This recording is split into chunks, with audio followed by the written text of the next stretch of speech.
గాజు గ్లాసు గుర్తు వివాదం అసలు ఎవరి వల్ల జరిగింది నాకు అర్థం కాలేదు. ఎందుకంటే నేను చూసిందైతే 52 మందికి గాజు గ్లాసు గుర్తు వచ్చింది. అందులో నవతరం పార్టీకి వచ్చింది, కొన్ని చోట్ల ఇండిపెండెంట్లకు వచ్చింది. అయితే గాజు గ్లాసు గుర్తు అన్నటువంటిది జనసేనకే రావాలి. జనసేన ఆల్రెడీ ఆ గుర్తుని పొందుంది. అయితే దానికి అన్రికగ్నైజ్డ్ పార్టీగా ఉంది కాబట్టి దానికి కామన్ సింబల్ అయితే ఇచ్చారు, కానీ అది ఫ్రీ సింబల్స్ జాబితాలో ఉండిపోయింది. అందువలన క్లెయిమ్ చేసిన వాళ్ళకి ఇచ్చారు. అందులో నవతరం పార్టీ ఓ పక్కన తెలుగుదేశం జనసేన స్నేహంగానే ఉన్నాయి, పొత్తులోనే ఉన్నాయి. కానీ గాజు గ్లాస్ గుర్తు నవతరం పార్టీ అడిగినటువంటి పార్టీ ఆ తర్వాత ఇప్పుడు గుర్తు కూడా ఓకే అయిపోయి ఆ గుర్తుతో స్క్రూటినీ కూడా అయిపోయాక, స్క్రూటినీ టైంలో విత్డ్రా చేసుకుంటే ప్రాబ్లం లేదు.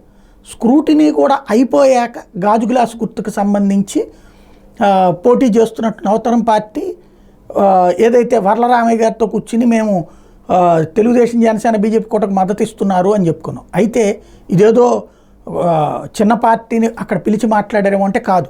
తాజాగా కొన్ని ఫొటోస్, ఇది నవతరం పార్టీ నాయకుడు ఎవరైతే అధ్యక్షుడు ఉన్నాడో సుబ్రహ్మణ్యం చంద్రబాబు గారితో ఉన్నటువంటిది, పత్తిపాటి పుల్లారావు గారితో ఉన్నటువంటి ఫొటోసు, క్లోజ్ ఫొటోసు, అట్లాగే చంద్రబాబు గారిని అంతకుముందు కలుసుకున్నటువంటి ఫొటోసు, అలాగే అక్కడ యువగళం లాంటి వాటికి ప్రమోట్ చేస్తూ చేసిన ఫొటోస్. మరి వీళ్ళు ఎందుకు ఈ గాజు గ్లాస్ గుర్తు గురించి అప్లై చేశారు? ఇది తెలుగుదేశం పార్టీ ఎలా చేయించింది వాళ్ళతో, లేదా ఇప్పుడు వచ్చి పొత్తు మద్దతు ప్రకటిస్తున్నాం అన్నారు అంటే ఇక్కడ రెండు కోణాలు.